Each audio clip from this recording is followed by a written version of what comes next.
selamat datang di acara Barogan Si Kopi, barudak organisasi ngawangkong di Pentri.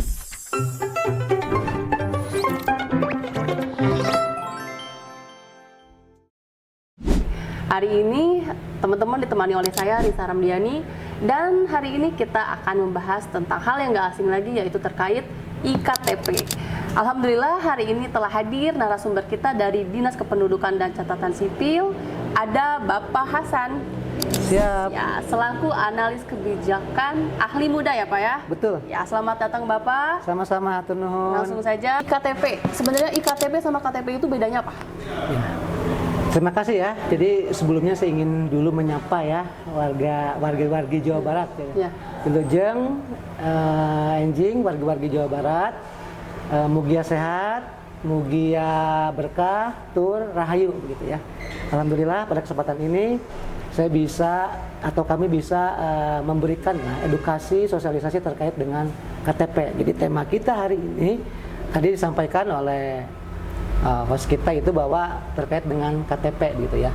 Jadi sebelumnya saya akan punten ya Teh, saya akan dulu sampaikan terkait dengan KTP dan KTP elektronik atau IKTP gitu ya. Jadi memang KTP dan IKTP itu sebenarnya dari perubahan dari transformasi pelayanan kita. Jadi kalau sebelum tahun 2011 itu kita menggunakan KTP biasa. 2011 itu mulai diperkenalkan, di launching lah istilahnya, dan 2012 itu mulai secara masif digunakan sebagai kartu identitas resmi dengan sebutan KTP elektronik. Nah gitu, jadi ini transformasi lah dari zaman dulu Jepang, zaman Belanda itu kita punya dokumen-dokumennya, dan hari ini kita mengenal istilah KTP elektronik. Nah, KTP elektronik ini menjadi penting, kenapa begitu kan? Jadi kalau saya lihat nih di masyarakat nih ya, indikator pertama kenapa itu menjadi penting, itu yang pertama dari layanan. Jadi pada umumnya masyarakat itu menginginkan layanan penerbitan KTP. Padahal Dukcapil itu memiliki 20 jenis produk layanan. Ada biodata, ada kartu identitas anak, ada akta kelahiran, ada akta kematian, akta perceraian, pengangkatan anak, dan sebagainya. Tapi ini mungkin 90% itu masyarakat banyak yang membutuhkan KTP elektronik. Pertanyaannya mengapa? Satu, KTP itu adalah bentuk kartu identitas resmi yang dikeluarkan oleh pemerintah, yang kewenangannya itu oleh Dukcapil gitu. Yang kedua, sebagai bentuk kewarganegaraan, bukti kewarganegaraan. Jadi kalau ada masyarakat yang tidak punya KTP, berarti masyarakat itu hanya penduduk yang bersifat de facto, bukan de jure, karena dia nggak ada dalam data pendudukan. Nah, sedangkan yang ideal itu masyarakat itu harus de facto de jure, orangnya ada, datanya pun ada, begitu. Yang kedua, KTP itu digunakan untuk dasar pelayanan publik. Kalau kita lihat, mau kerja, mau bikin SIM, mau bikin bansos, mau dapat bansos, kemudian mau sekolah, mau dapat BPJS, tidak ada pelayanan yang ada di negara kita, baik yang disiapkan oleh pemerintah ataupun oleh swasta, itu tidak mensyaratkan KTP, pasti harus ada KTP. Betul. Ini urgensinya, kira-kira seperti itu sebagai pembuka. Ya. Cuman ini Pak, pelayanan yang diberikan oleh provinsi sama Dukcapil kabupaten kota tuh bedanya apa? Betulnya. Oke, jadi kalau kita lihat pembagian kewenangan, mendudukkan kewenangan kita, memang kalau provinsi itu lebih kepada fasilitasi, koordinasi, pembinaan, pengawasan. Tapi kalau kabupaten kota itu lebih kepada pelayanan langsungnya gitu. Jadi provinsi mah nggak bisa nyetak KTP, nggak bisa menerbitkan dokumen. Karena kewenangannya Paskor Binwas, fasilitasi, koordinasi, pengawasan, dan pembinaan. Gitu. Itu berdasarkan Undang-Undang 24 tahun 2016 tentang Anbinduk dan PP 40. Itu diatur urusan kewenangannya. Provinsi apa, pusat apa, kabupaten apa. Nah, kabupaten itu lebih kepada pelayanan langsung. Artinya dia yang mengeluarkan dokumen kependudukannya. Gitu. Nah Pak, untuk pembuatan KTP baru itu kan sekarang ada yang online sama yang langsung. Nah itu prosedurnya gimana sih Pak? Kalau yang online sama yang kita langsung ke Dukcapil tuh? Oke, jadi gini, jadi KTP ya, untuk proses pencetakan KTP itu ada dua. Ada KTP yang memang diperuntukkan bagi mereka yang baru membuat KTP. Misalnya itu anak-anak sekolah, itu biasanya kelas 11-12 itu mereka sudah menuju usia 17 tahun. Nah, bagi mereka yang ingin mendapatkan KTP baru ya, karena KTP pemula gitu ya, tetap mereka harus datang ke Dukcapil. Oh, datang langsung. Bapak izin kalau misalkan ke kecamatan ada nggak maksudnya? Ya, nanti saya jelaskan ya. Jadi bagi mereka yang pemilih pemula ya, bukan pemula, masyarakat pemula itu yang baru ingin mencetak KTP atau menerbitkan KTP, itu mereka tetap harus datang ke Dukcapil. Untuk apa datang ke Dukcapil? Karena untuk dilakukan perekaman. Apa itu perekaman KTP? Itu perekaman itu dilakukan satu tadi, mereka itu akan dilakukan perekaman biometrik. Direkam dulu misalnya sidik jarinya. Yang kedua direkam dulu aris matanya. Nanti ada fotonya. Nanti ada tanda tangannya gitu. Nah, ini proses seperti itu bagi mereka yang baru membuat KTP. Tetap mereka harus datang ke Dukcapil atau unit pelayanan yang ada. Bisa ke gerai seperti Kota Bandung. Dia Kota Bandung saya contohkan itu mempunyai 8 gerai. Atau ke MPP ya. Bisa. Atau di kecamatan. Nah, jadi ini warga-warga Jabar ini yang merasa belum pernah perekaman, itu bisa datang ke bisa datang langsung ke kantor induknya Dukcapil, bisa datang ke MPP, bisa datang ke gerai, bisa datang ke kecamatan gitu. Dan itu prinsipnya bisa di mana saja. Misalnya saya orang Cianjur nih, saya belum punya KTP. Saya nggak perlu ke Cianjur, pulang. Datanglah ke pusat pelayanan perekaman yang ada di Kota Bandung, bisa di kecamatan, gitu. Oh bisa Pak? Bisa. Tapi untuk alamatnya sendiri? Nggak ada masalah. Misalnya Bapak pakai alamat Cianjur gitu? Iya, nggak ada masalah. Karena kita sudah bisa melakukan pelayanan LUDO, luar domisili. Jadi untuk perekaman dan pencetakan yang tidak berubah elemen datanya itu bisa dilakukan di mana saja. Disebutnya kita LUDO, luar domisili. Itu satu. Tapi bagi mereka yang menginginkan KTP baru atau cetak ulang, karena satu alasannya pindah, kan kita dinamis ya. Saya hari ini di sini, mungkin besok lusa saya ada di pindah kemana, ke Jakarta misalnya. Nah, kemudian yang ada perubahan elemen data. Misalnya status pernikahan asalnya belum nikah jadi nikah. Kemudian perubahan elemen data, misalnya saya sipil menjadi PNS atau sebaliknya PNS menjadi pensiun, atau yang hilang, atau yang rusak, ya kan? Itu bisa melalui aplikasi. Nggak usah datang prosesnya ya, nggak usah datang ke pusat pelayanan. Tapi dia bisa melalui aplikasi. Contoh, di Kota Bandung itu ada salaman. Selesai dalam genggaman. Nah, itu bisa. Itu untuk proses persyaratannya gitu ya. Atau kita nanti ke Kota Cimahi ada yang disebut aplikasi Dilanda Cinta. Nah, bagus kan? Digitalisasi pelayanan Anminduk Cimahi Kota. Atau kita akan ke Kabupaten Bandung, ada BDS, Bedas Digital Service, bisa, gitu ya. Atau di KBB ada Dilan. Sistem Informasi Pendaftaran Online. Jadi itu bisa. Jadi kategori yang tadi perubahan elemen data karena pindah, karena rusak, atau karena hilang, itu bisa melalui online. Tapi tetap begitu dicetak itu harus datang ke Dukcapil. Jadi untuk proses pendaftaran sama prosesnya aja. Tapi begitu fisiknya sudah ada, yang mereka wayahna datang gitu. Tapi ada nggak Pak kabupaten kota yang udah bikin inovasi, misalkan KTP-nya udah jadi, terus langsung dianterin kayak gitu?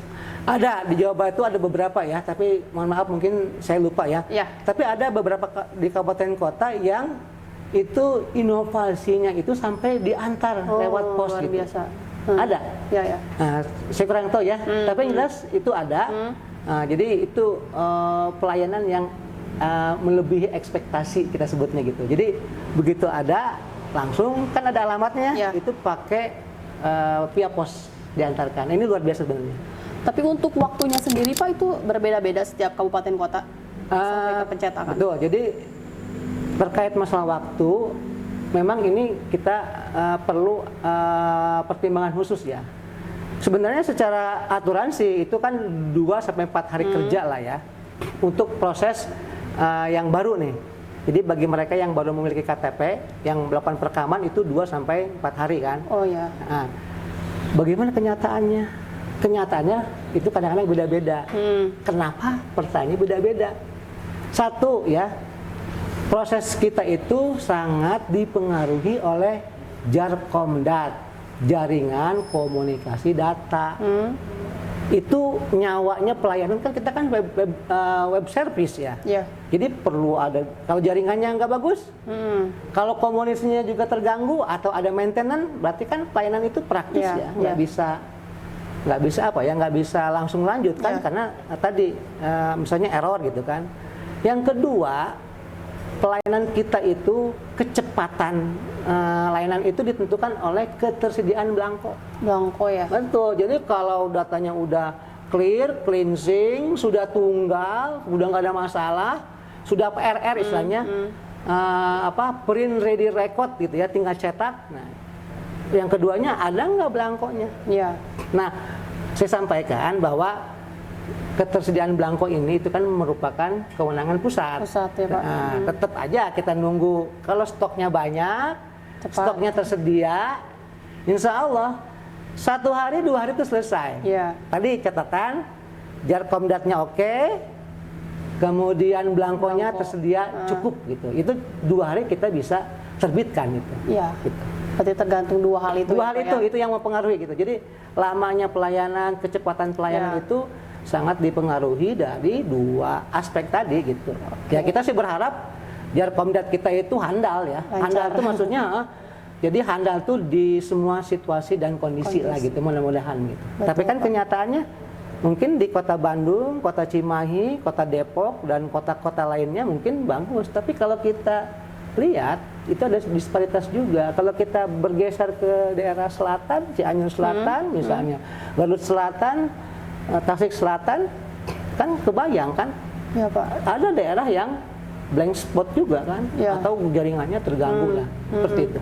Ya, berarti mungkin ini ada 2 jenis apa ya? Misalkan yang kayak Kota Bandung, Bandung Raya udah jelas ya karena bagus untuk terkait sinyal dan lain-lain Betul, itu. betul. Jadi mungkin antrian gak kayak zaman dulu ya Pak ya, Betul. yang sangat panjang dan mengular. Tapi untuk daerah selatan seperti itu mungkin masih perlu waktu dan ngelihat gitu ya Pak ya, apa namanya? Proses tersebut agak berbeda gitu sama yang di Betul. Bandung Raya gitu ya. Tapi teh ada lagi Gimana, teh. Pak? Jadi kan teteh juga sebut misalnya ada antrian panjang kan. Jadi sebenarnya kabupaten kota sudah mengantisipasi. Ya.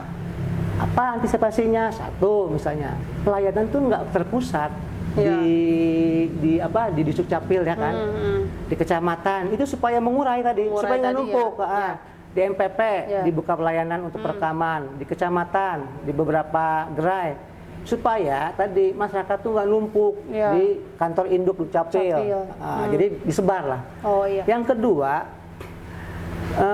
di Dukcapil Kabupaten Kota juga kan melaksanakan jemput bola ke sekolah-sekolah, ngedatangin tuh, karena kita tahu nih, jadi usia 17 tahun ke bawah itu bisa dideteksi. Oh iya. Itu kelas 11-12 itu rata-rata itu bisa direkam, karena mereka 17 kurang kan, Ya. jadi udah kelihatan tuh kalau kita mau perang tuh udah kelihatan musuhnya, objeknya udah kelihatan, tinggal datang aja ke sekolah-sekolah. Sekolah. Nih misalnya ada 80.000 anak di bawah 17 tahun yang ada di SMA, SMK, MA sederajat misalnya, itu kan bisa didatangi aja. Langsung ya Pak ya? Biar cepet. Kan kita menganut pelayanan prima. Ya. Nah ini Pak, kalau untuk syarat sendiri pembuatan KTP pemohon baru itu apa? Oh ya, jadi kalau untuk pemohon baru itu nanti masyarakat bisa sampaikan ya, warga-warga masyarakat. Jadi syaratnya itu mudah sebenarnya dan nggak sulit. Satu, nanti wargi-wargi Jabar cukup satu ya datang ke pusat layanan, mau di kecamatan, mau di gerai, mau di MPP, mau di Disduk Capil, mangga datang. Satu, membawa kakak saja cukup. Cukup ya Pak? Bawa kakak aja ya? cukup. Yang kedua, mengisi formulir F102. Sudah ada formulirnya, tinggal diisi. Udah gitu tinggal direkam. Kalau formulir Pak bisa di-download? Bisa. Di mana? Di website masing-masing Disduk Capil. Oh, udah Jadi ada ya? makanya saya juga menghimbau nih kepada warga-warga Jabar. Kita juga harus bagus literasi digitalnya. Kan sekarang udah zaman digital. Jadi Bapak Ibu warga-warga Jabar, apalagi nih kaum milenial kan, atau Gen Z kan, itu kan tinggal buka aja di website masing-masing. Saya mau ngedownload F102, tinggal diisi. Setelah diisi, bawa fotokopi kakak, datanglah ke tempat pelayanan, insya Allah diproses.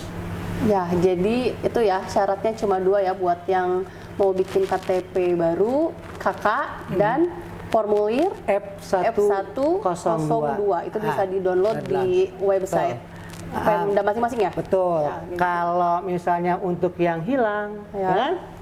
Yang rusak, ya itu harus beda lagi persyaratannya, atau yang pindah, atau ada perubahan elemen data misalnya. Misalnya gini, saya misalnya mau rubah status saya nih, asalnya kan misalnya dari swasta menjadi PNS atau P3K, itu bawa SK CPNS-nya. Oh itu pakai SK ya Pak? Iya kan CPNS itu kan membuktikan. Pertanyaannya kan, Anda PNS, apa bukti Anda PNS? SK. Hanya CPNS, itu Pak, kalau untuk itu? Bawa SK CPNS sama KK lama kan, nanti dirubah tuh statusnya PNS. Atau sebaliknya, yang PNS itu mau pensiun. Nah, alhamdulillah kita sudah memfasilitasi. Saya sampaikan juga ini, para PNS Provinsi Jawa Barat, ini bagi mereka yang purna tugas atau memasuki usia pensiun, insya Allah ini kita kasih kemudahan. Begitu Bapak nanti pensiun, kita rubah data Bapak itu di KK dan KTP-nya itu dengan status pensiunan. Persyaratan itu apa? 1, KTP, KK, dan SK pensiun. 3 ya? 3. Dan ini kita menyebutnya inovasi Lantip di provinsi itu ya. Layanan pemutakhiran data bagi pensiunan. Itu sudah hampir 8 bulan kita laksanakan, bekerja sama dengan BKD. Itu untuk PNS provinsi aja atau kabupaten kota juga? Kita contohin dulu dong. Kita menjadi role model. Kita contohin nih, provinsi sudah tuh memberikan kemudahan bagi para PNS purna itu merubah, mengupdate data kependudukannya, gitu kan. Nah, mudah-mudahan Disduk Capil Kabupaten Kota juga mengikuti langkah yang sama, begitu. Jadi kan enak, karena kalau nggak dirubah data para pensiunan ini, itu nanti di database kependudukan itu masih PNS. Jadi kalau ada data di Jawa Barat ada PNS 1 juta, belum tentu juga. Jangan-jangan ini yang pensiun ini nggak lapor. Betul. Jadi itu satu, dalam rangka akurasi data. Yang kedua, memberikan pelayanan kepada para PNS purna. Gitu. Bagus ya Pak ya. Nah, kalau misalnya kayak status belum menikah menjadi menikah, itu gimana? Kalau untuk yang status perubahan status misalnya, misalnya kawin ya, gitu. Kawin ya, menikah. Nah, kalau dalam elemen data itu kawin tidak kawin. Tidak kawin ya. Nah, kalau bagi mereka yang sudah menikah, gitu ya, ingin merubah status tadi jadi menikah atau kawin, 1 tetap ada KK, ada KTP, dan buku nikah yang diterbitkan oleh KUA. Itu bagi warga Muslim. Tapi bagi warga non-muslim, maka dia harus ada akte perkawinan. Jadi kalau proses perkawinan itu dalam undang-undang perkawinan dan undang andinduk itu dijelaskan bagi pencatatan pernikahan itu bagi muslim itu dilakukan di Kementerian Agama melalui KUA. Ya. Pencatatan pernikahan bagi warga non-muslim itu dilakukan di Disdukcapil kabupaten kota masing-masing. Gitu, Oke. kira-kira. Kalau untuk perubahan alamat nih Pak? Nah, kalau perubahan alamat, misalnya pindah datang, kita menyebutnya pindah datang. Katanya. Kalau pindah datang, maka nanti pemohon itu harus mengajukan permohonan pindah. Dari Disdukcapil. Oh. Nah, jadi misalnya saya mau pindah nih, saya mengisi F104. F104. Misalnya saya dari, contohnya misalnya pindah antar kecamatan lah, gitu kan. Saya dari kecamatan A ke kecamatan B.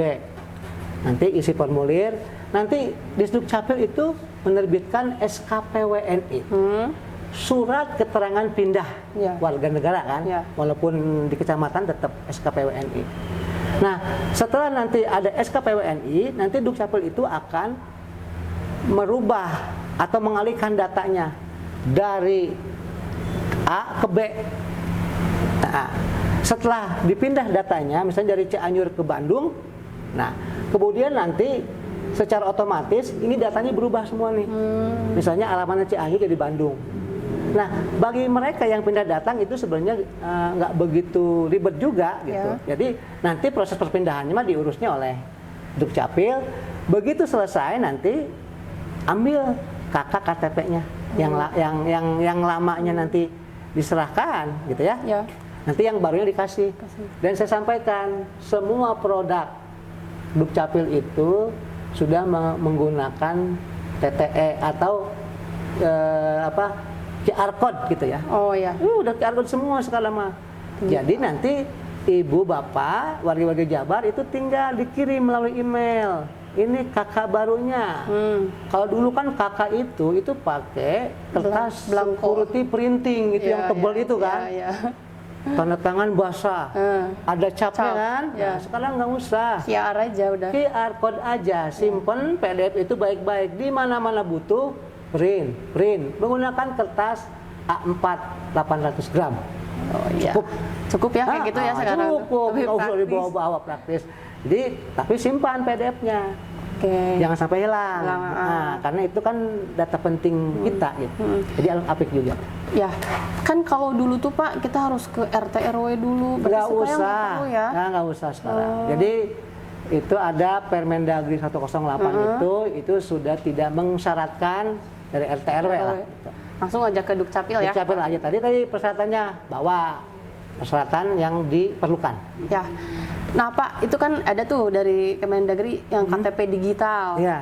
Nah itu saya pernah coba nih Pak nih pakai KTP digital tapi kayak belum berlaku gitu. Ya. Jadi masih tetap pakai yang dicetak. Betul. Jadi memang saya sampaikan juga dalam kesempatan ini, jadi sebagai bentuk transformasi pelayanan ya. Jadi kita itu sudah melakukan mungkin udah 8 kali perubahan pelayanan dari mulai KTP zaman Belanda, zaman Jepang, zaman sebelum 2004, kemudian 2004, 2011, dan terakhir kita punya produk layanan yang disebut dengan identitas kependudukan digital atau kita menyingkatnya IKD. IKD ya? Nah, itu mulai diperkenalkan itu tahun 2022. Oh. Nah, baru kan 2022 ini. Ini transformasi nih.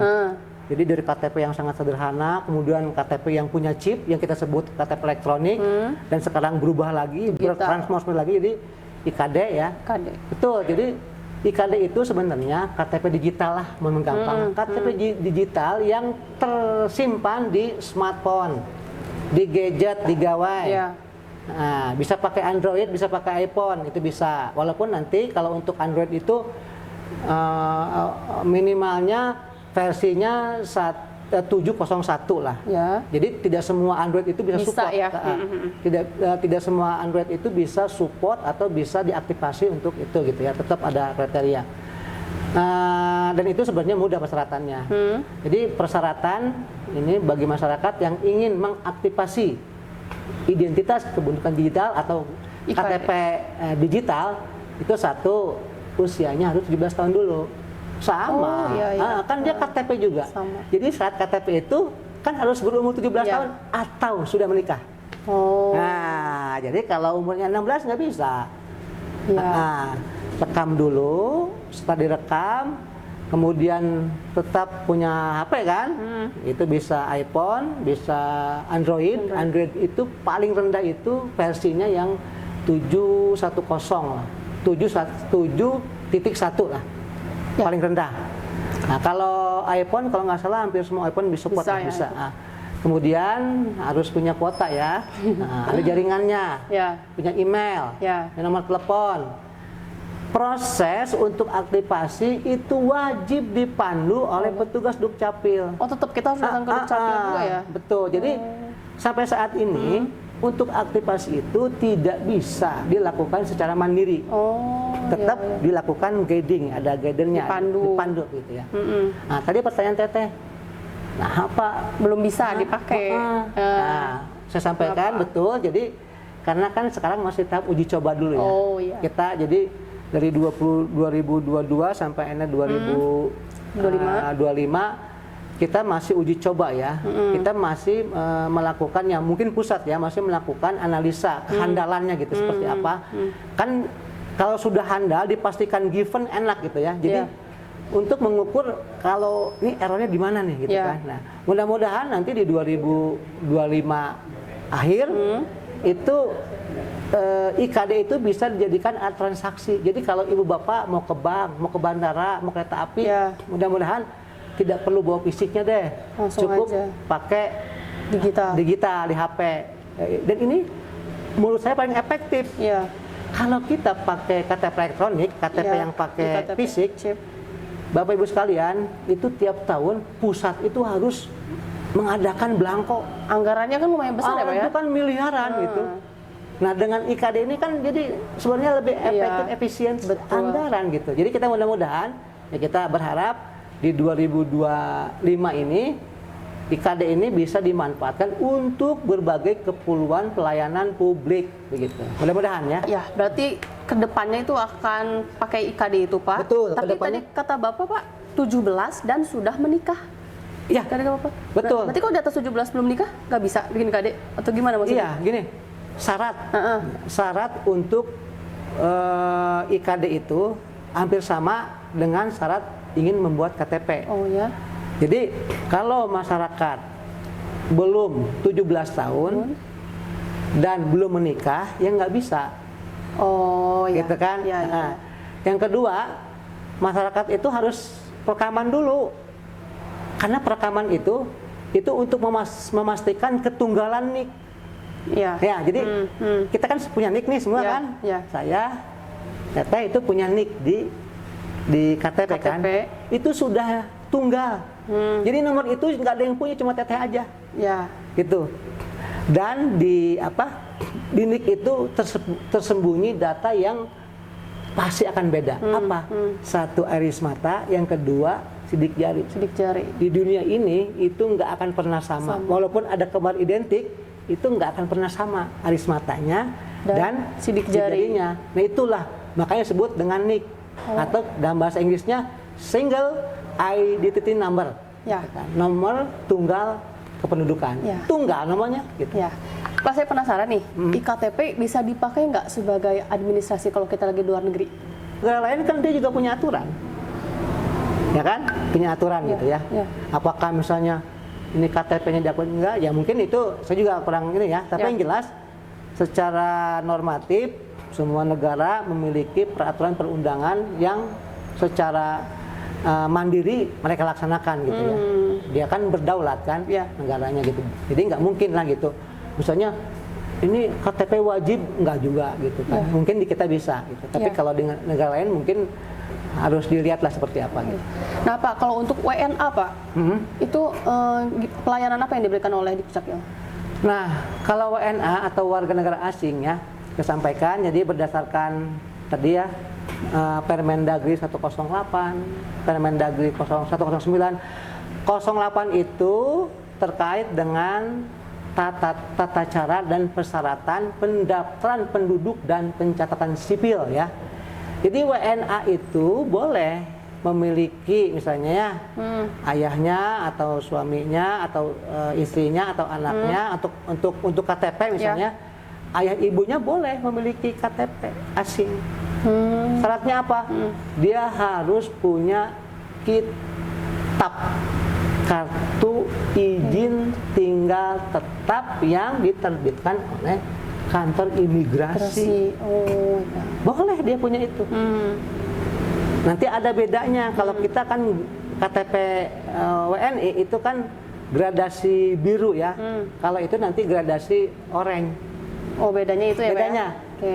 Nah, terus tulisannya itu nanti itu menggunakan bahasa Inggris ya. Nah, itu kalau kita kan semua bahasa Indonesia nih. Ya, Tapi kalau untuk KTP WNA atau warga asing, nah itu dia menggunakan warnanya gradasi oranye dan huruf elemen datanya yang ada di KTP itu menggunakan bahasa Inggris gitu ya. Bedanya itu aja gitu.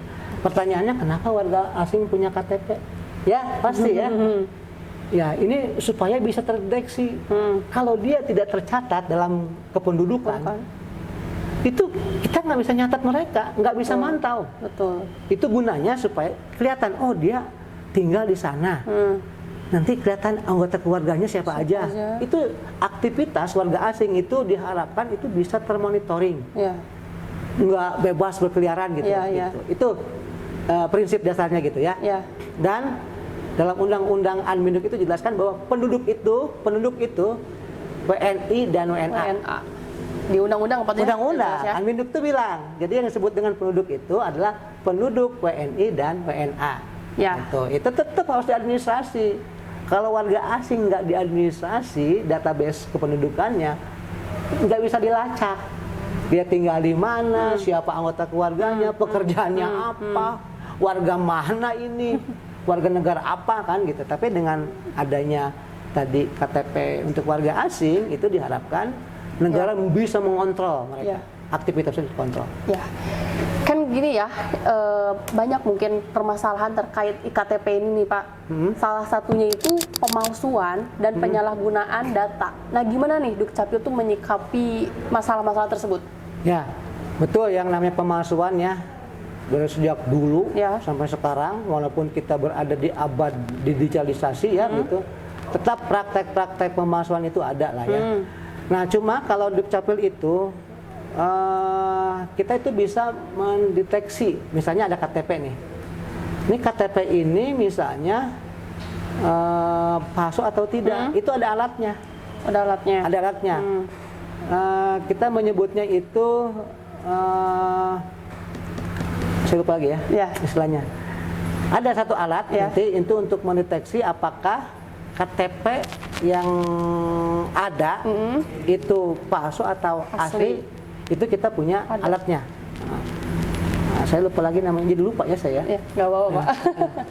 Nah, itu ada alatnya dan itu memungkinkan kita untuk mengetahui keabsahan. Yang kedua saya sampaikan juga ini. Jadi rawan-rawannya pemalsuan itu karena kita tidak menjaga data kita. Jadi rawan-rawan pemalsuan di KTP itu karena kita sendiri tidak peduli dengan data kita. Apa contohnya? KTP dipoto, di-share kemana aja. Oh iya. Jadi KTP itu Bapak Ibu sekalian warga Jabar. Jadi Ibu Bapak itu jangan mudah itu memberikan informasi diri. Itu. Jadi kalau KTP itu pergunakan dengan sesuai fungsinya, persyaratannya. Jangan sebarkan. Itu bisa itu nanti dilakukan pemalsuan. Karena masyarakat kurang sadar nih, itu kan data pribadi kita. Jadi jangan sekali-kali kita men-share atau mengirim di WA atau di Facebook atau media sosial dan sebagainya gitu. Data itu jangan di-share. Apalagi kayak pinjol ya Pak ya sekarang makanya, yang ini betul kayak pinjol kan. Pakai itu data kata orang. siapa, KTP siapa, nggak tahu kan, tiba-tiba hutang aja. Nah, itu mungkin salah satu faktor tadi saya bilang itu ada di kerawanan-kerawanan seperti itu muncul karena itu masyarakat nggak agak abai mungkin Iya, ya. nggak aware. Gitu. Jadi tolonglah nanti masyarakat juga. Jadi ketika Bapak Ibu sekalian warga Jawa Barat ya, kalau punya KTP, punya apalah dokumen kependudukan, pergunakan secara bijak hanya untuk kepentingan administrasi, Oke. bukan di share kemana-mana gitu. Ya, siap. Ini banyak banget ya pembahasan kita tentang KTP itu, alhamdulillah itu sangat bermanfaat bagi kita semua ya Pak ya, khususnya Betul. untuk wargi Jawa Barat. Nah ini Pak, saya ingin nanya nih Pak, kebetulan kita kan biro organisasi ada tim pelayanan publik ya, Betul. pembinaan pelayanan publik di dinas badan. Betul. Nah, saya mau tahu nih, SOP dalam pelayanan publik di Dukcapil itu seperti apa agar lebih efektif dan efisien kayak gitu. Ya. SOP-nya gimana? Oke, tentu kami sampaikan bahwa seluruh jenis layanan Dukcapil itu tentu memiliki SOP ya. Jadi kita kan punya kurang lebih 20 produk layanan Iya, kan. iya. Tadi saya katakan ada biodata, ada KTP, ada KA, KIA, kemudian akta kelahiran dan sebagainya. Itu semua jenis itu memiliki SOP. Nah, Iya. persoalannya atau dalam rangka optimalisasi ya tentu kita harus menyampaikan SOP itu dengan sederhana mungkin gitu ya. Ya. Mungkin untuk saya, untuk operator melihat flowchart gitu ya, Flowchart kayak ngerti ya. tanda panah kan, Ya, segitu. itu mungkin kita bisa dimengerti. Iya. Tapi kalau masyarakat ngerti Umum. nggak? Umum Iya. nggak. Jadi harus jelas juga. Jadi misalnya gini, ya kami menyarankan juga nih ke teman-teman di Dukcapil Kabupaten Kota. Iya, Jadi untuk SOP itu tolong dipersingkat jelas lah gitu. Iya. Oh tanda panah sebegitu lirin masyarakat. Iya, betul. Termasuk persyaratan juga harus kelihatan gitu. Jelas ya. Persyaratannya juga jelas. Ya. Waktunya jelas. Ya. Biayanya jelas. Tapi saya katakan untuk pelayanan admin kependudukan itu gratis Ya, ya. nggak Ada ada yang dipungut. asal ngurus sendiri. Kalau Bapak Ibu sekalian warga Jabar diurus orang lain, Calo. itu terjadi calo pungli. Jadi Betul. saya sih menghimbau lah Ya. Bapak Ibu sekalian nanti warga-warga Jabar kalau ingin mengurus dokumen kependudukan, yang satu persiapkan persyaratannya. Ya. Tinggal dibuka websitenya itu. Misalnya kita mau tahu persyaratan yang dibutuhkan untuk pelayanan KTP. Bapak orang mana? Saya orang Kota Bandung. Buka website Kota Bandung, apa persyaratannya? Satu persiapkan. Yang kedua tadi setelah dipersiapkan, ya wayah nawe urus sendiri. Kalau urus oleh orang lain, ya nanti bisa berakibat juga salah datanya. Bisa aja, kan orang lain kan nggak tahu persis nguruskan, Ya. jangan-jangan tanggal lahirnya salah. Ya. Nah, gitu. Yang kedua tadi berpotensi menimbulkan pungli. Betul. Kira-kira begitulah. Ya, jadi kalau misalkan mau bikin KTP mending ngurus sendiri, nggak usah ke orang lain ya. Nah, gini Pak, untuk Dukcapil Provinsi sendiri Hah? melakukan pembinaan kepada kabupaten kota nih. Betul. Seperti apa bentuknya, terutama mungkin untuk front office ya Pak ya, karena Betul. saya sering lihat di komentar ataupun di Google ulasan ya Pak ya. Misalkan Dukcapil ini pada jutek, terus lama kayak gitu. Ya. Itu seperti apa Pak? Ya memang sih betul ya. Jadi mungkin beberapa potret pelayanan kita sebenarnya ya tidak hanya di Dukcapil juga sih, Ya, tapi ya. memang ya kita harus akui lah ada beberapa rekan-rekan kita yang melakukan pelayanan itu ya seperti itulah gitu. Walaupun di tempatnya juga banyak lah gitu ya. Iya, iya. Nah, memang kita sebagai provinsi itu kan tadi ya Binwas pembinaan pengawasan. Nah, khusus untuk front office atau FO ya. Nah, kita juga melakukan pembinaan. Kita mungkin beberapa tahun yang lalu tuh ada bintek untuk FO juga gitu ya. FO. Nah, jadi FO yang ada di kabupaten kota itu kita bintek juga. Bagaimana cara melayani pelanggan, terus kompetensi apa yang harus dibutuhkan, nah gitu ya. Itu satu kita lakukan dengan bintek. Nah, kalau sekarang karena efisiensi ya nggak ada tuh. Ya udah itu mah mungkin kita hanya menyarankan atau menekankan kabupaten kota untuk ya melakukan secara mandiri lah. Iya, iya. Sok gitu. Yang kedua, bentuk pembinaan kita kepada kabupaten kita itu dengan penilaian kinerja. Jadi setiap tahun itu Provinsi Jawa Barat itu melakukan penilaian kinerja Disdukcapil Kabupaten Kota se-Jawa Barat dengan ini tagline-nya itu Admin Duk Prima.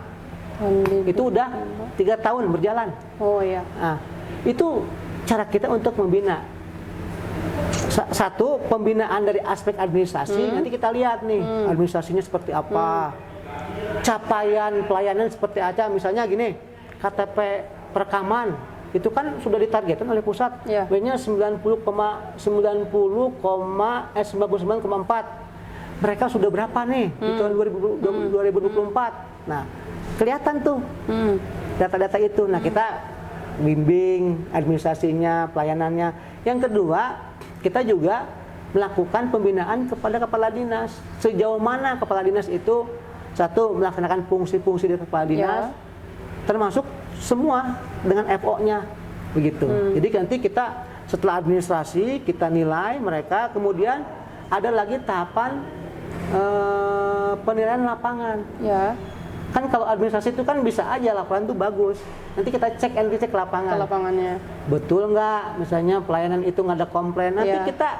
kita nih. Nah, saya sampaikan. Jadi untuk penilaian kinerja itu timnya dari biro organisasi juga.